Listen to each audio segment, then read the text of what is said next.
hope you guys are having a great start to the new year.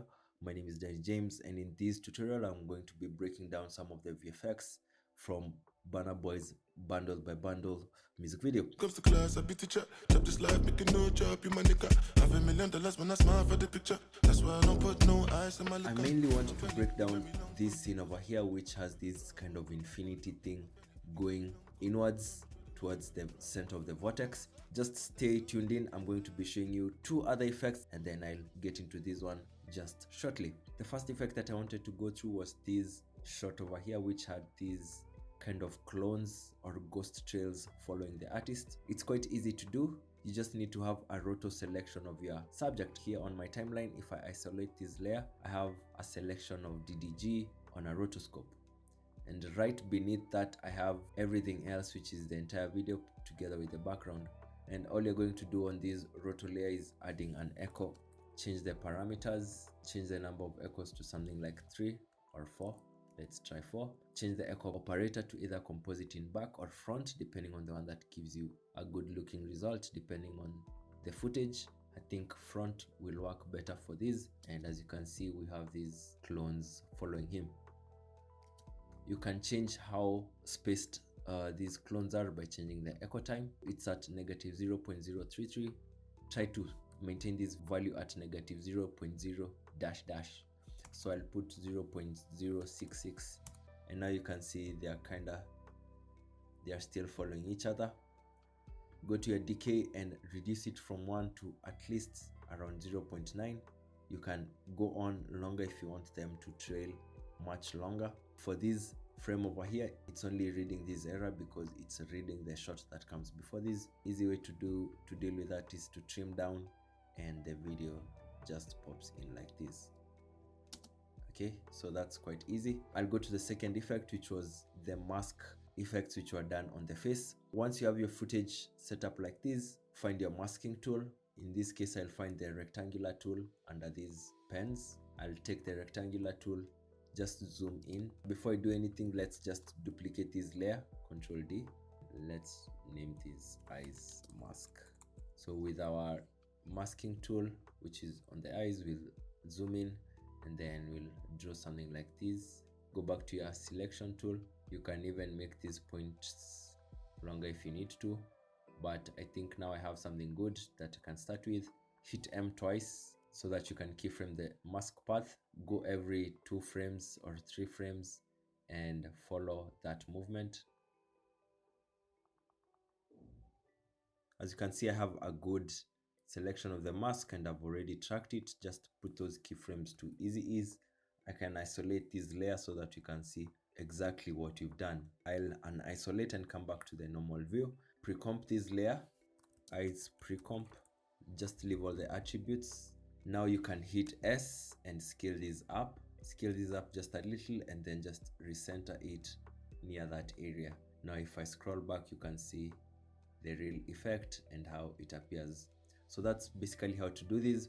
Let me now jump into the main effect which brought us into this video, which is this infinite kind of well over here. You could use a well-rotoed clip to do this. Alternatively, you can also have another clip which has been shot on a green screen.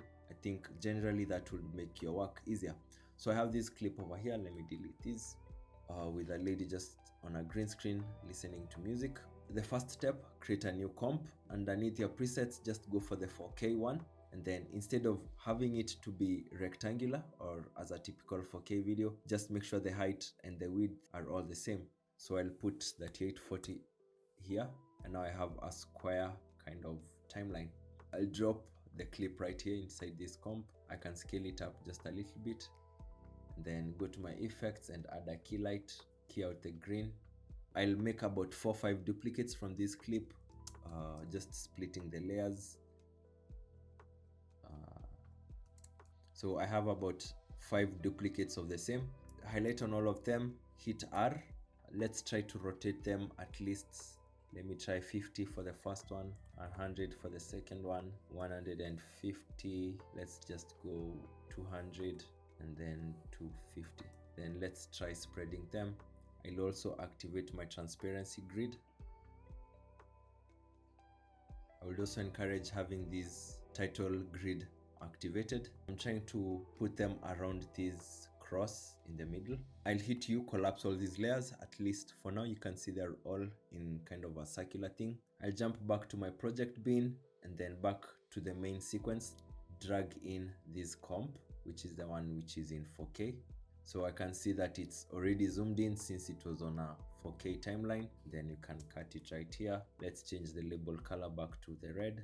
Again, I want to rename this layer. Let's name it performance 1. We can also enable transparency right here. If I hit S on that layer and scale it down, I think up to 50% or less, that's when they can all fit.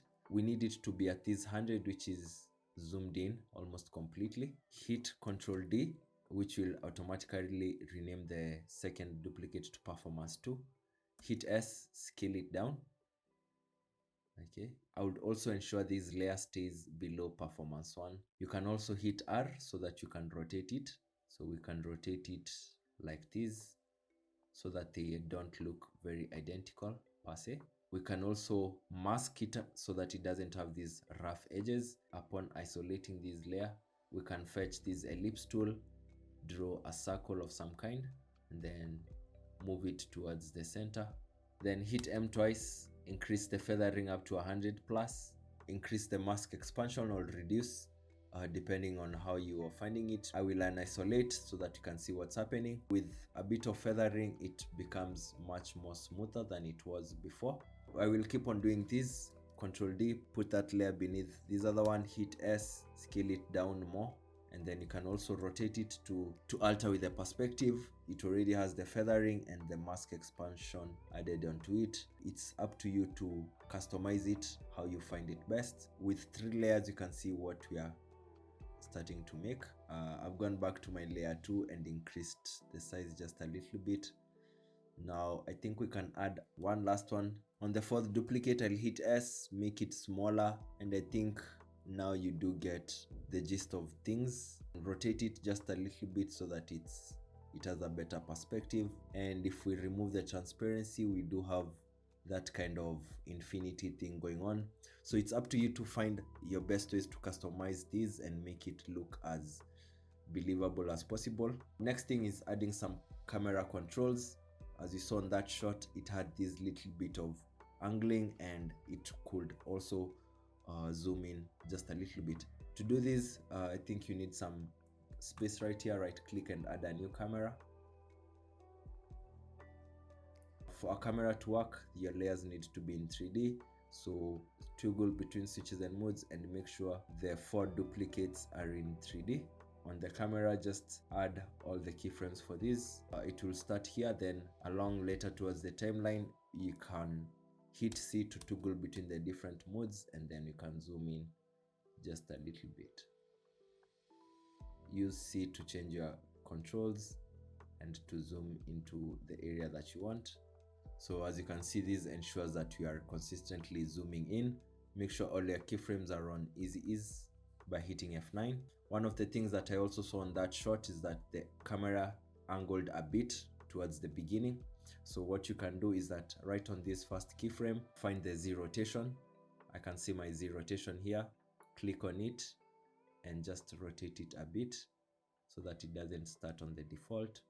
Right after around 3-4 frames, put this value back to 0 so that it quickly dances like that. Space it a little bit, go to the velocity curves for it.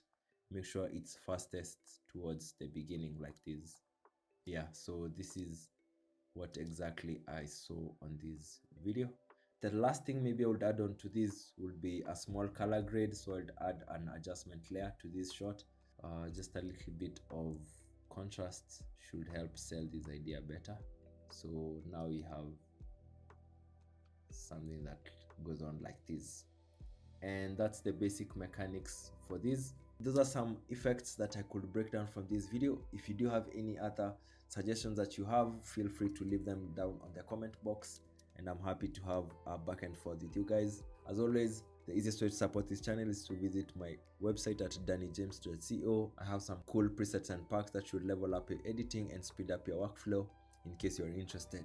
See you guys on the next one. Peace out.